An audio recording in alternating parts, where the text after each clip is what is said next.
Panorama group, जो सोचता है वो करता है।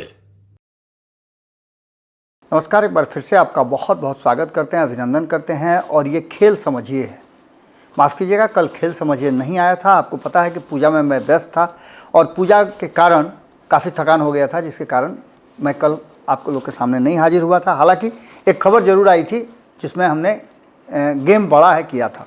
खैर, आज हम फिर से आपके सामने हाजिर हैं और खेल समझिए लेकर के हाजिर हैं। खास करके ये खेल समझिए इसलिए ज़्यादा इम्पोर्टेंट हो जाता है कि पिछले 24 घंटे से जिस बात को लेकर के हम लगातार आपसे बता रहे थे कि नीतीश कुमार दिल्ली जाएंगे, भारतीय जनता पार्टी और नीतीश कुमार के साथ बातचीत होगी, अमित शाह, नरेंद्र मोदी, जेपी नड्डा, इन सब से मुलाकात होगी और सब कुछ रास्ता निकल जाएगा, फाइनल हो जाएगा। लेकिन ऐसा नहीं हुआ। ये रास्ता निकलना था एनडीए के लिए, लेकिन नीतीश कुमार ने खुद मिलने की जगह संजय झा को वो लिस्ट लेकर के भेज दिया और जेपी नड्डा अमित शाह से मुलाकात करने के बाद संजय झा जाकर के प्रधानमंत्री नरेंद्र मोदी से भी मिले और उन्होंने वो लिस्ट सौंप दी। अब इसके बाद एक नई कहानी शुरू हो गई है। ये कहानी है कि कहीं ना कहीं नीतीश कुमार के इस लिस्ट सौंपने के बाद एनडीए के भीतर घमासान मच गया है। इधर आपको हमने बताया भी था, हमने प्रेस कॉन्फ्रेंस आपको दिखाया भी था। चिराग पासवान की बिहार इकाई जो है उसने प्रेस कॉन्फ्रेंस करके बताया कि उन्हें हर हाल में 6+1 जो 2019 में उन्हें मिला था वो चाहिए ही चाहिए। इसका मतलब है कि वो एक स्टेप भी पीछे जाने के लिए तैयार नहीं है। हो सकता है ये प्रेशर पॉलिटिक्स हो, चिराग पासवान किसी से कोई बात नहीं कर रहे हैं, वो एकदम अज्ञातवास में चले गए हैं। ये 2020 जैसी स्थितियां कहीं ना कहीं होती हुई नजर आ रही हैं।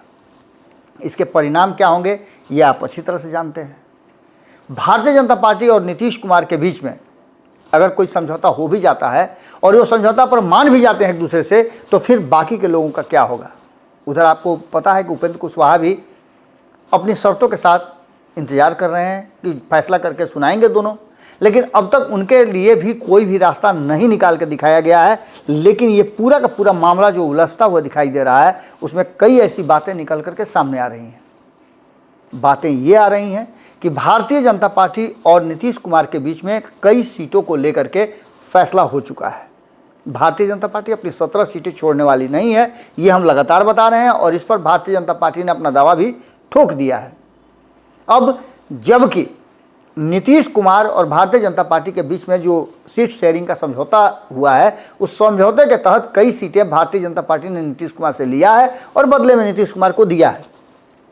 तो वहीं ये भी कहा जा रहा है कि नीतीश कुमार ने भी कई सीटें पशुपति कुमार पारस से ले लिया है। चिराग पासवान से पूछा तक नहीं गया है और पशुपति कुमार पारस से नीतीश कुमार ने वैशाली की सीट ले ली है। उसी वैशाली जिस पर एक दिन के बाद चिराग पासवान की एक बड़ी रैली होनी है।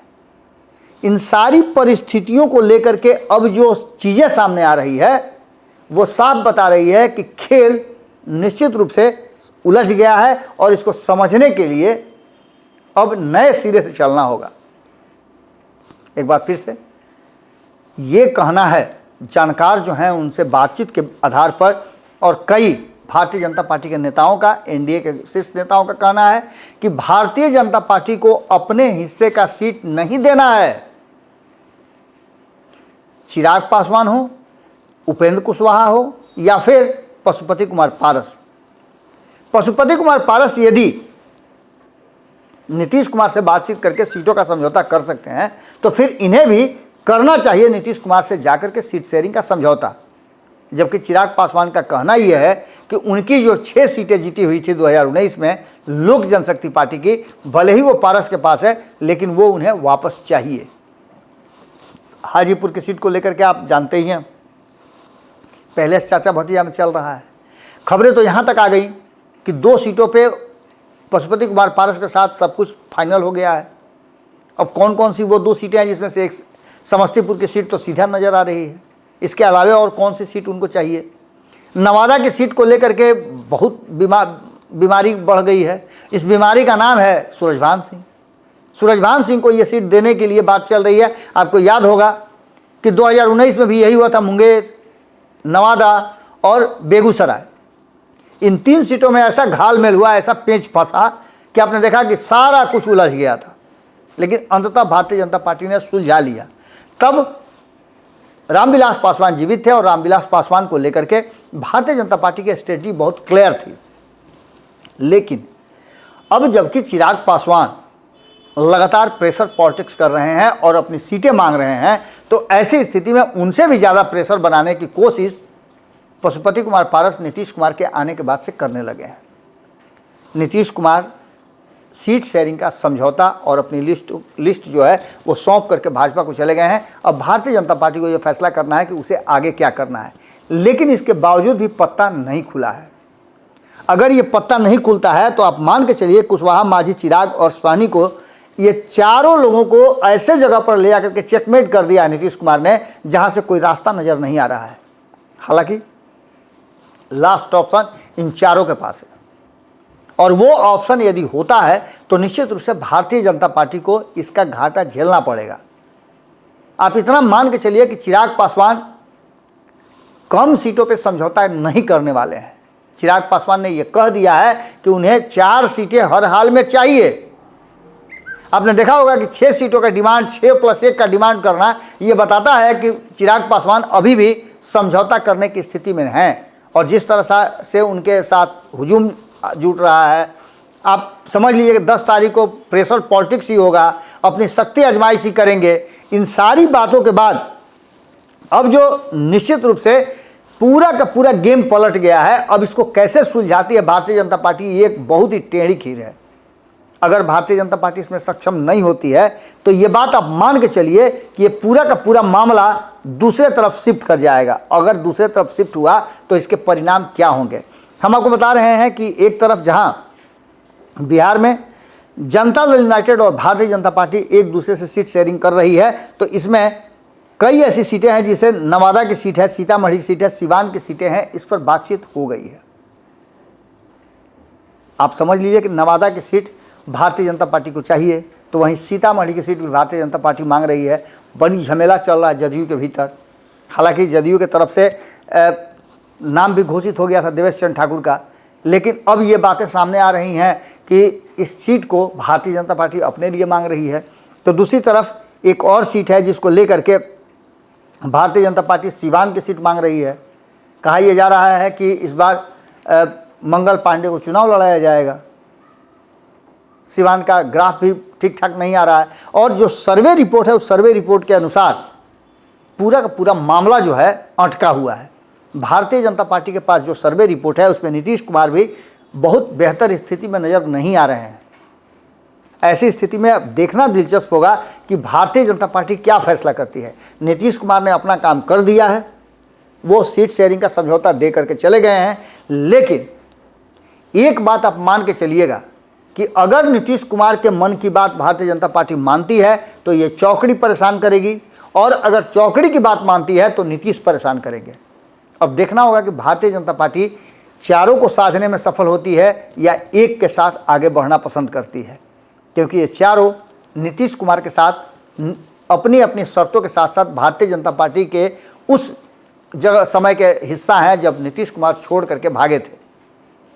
अब नीतीश कुमार के आने के बाद जो संभावनाएं और जो चीज़ें हम बता रहे थे वो बिल्कुल उसी जगह पर आकर के टिक गई है।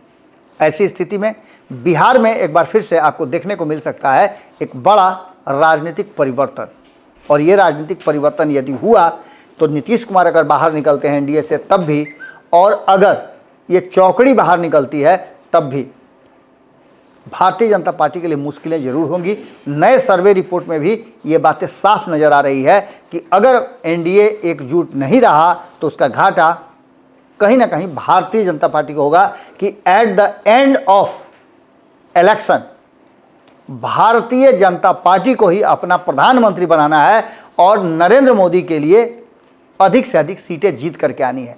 दावा 400 का है, 370 खुद अकेले जीतना चाहती है, तो इसके लिए सीटें भी उसे ज़्यादा चाहिए। आपने देखा होगा, चाहे वो पश्चिम बंगाल हो, चाहे महाराष्ट्र हो, चाहे उत्तर प्रदेश हो, लगभग सभी जगह अपने साथी दलों को थोड़ा थोड़ा सीट चटा करके भारतीय जनता पार्टी अधिकांश सीटों पर अपने लड़ रही है। इसका मतलब है कि भारतीय जनता पार्टी की स्ट्रेटजी बिल्कुल क्लियर है, लेकिन बिहार में आकर के जिस तरह से भारतीय जनता पार्टी परेशान हो रही है और परेशानी का सामना कर रही है, वो देखना काफ़ी दिलचस्प होगा। अभी बहुत सारे पेच बाकी हैं। इन पेच को सुलझाने के लिए क्या होगा, नीतीश कुमार के सीट शेयरिंग का जो चिट्ठी है उसे भेजने के बाद खुद अपने से बात नहीं किया, हालांकि जानकार बताते हैं कि टेलीफोनिक बातचीत हुई है, लेकिन संजय झा का मिलना, जाकर के चिट्ठी देना और नीतीश कुमार का विचार बताना इस बात की तरफ इशारा करता है कि कहीं ना कहीं नीतीश कुमार ने एक सप्ताह के लिए, यानी कि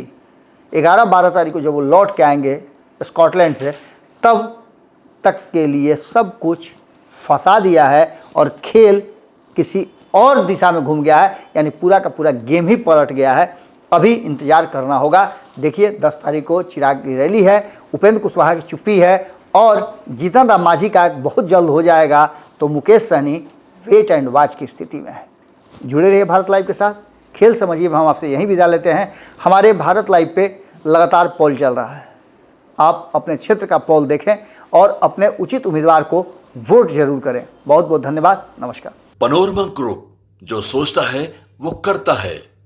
अगर ये वीडियो पसंद आई और वह बिहार के राजनीति और बिहारियत से सरोकार रखेनी तो सब्सक्राइब बटन दबा के चैनल के सब्सक्राइब कर ली। ओजे एगो घंटी बा, ओकरा बटन दबा देला से कुल सटीक और मारक खबर रुआ मुफ्त में मिल जाई। अगर रुआ पत्रकारिता के हमनी के नया प्रयोग में सहयोग कर चाहतानी तो ज्वाइन बटन दबा दी।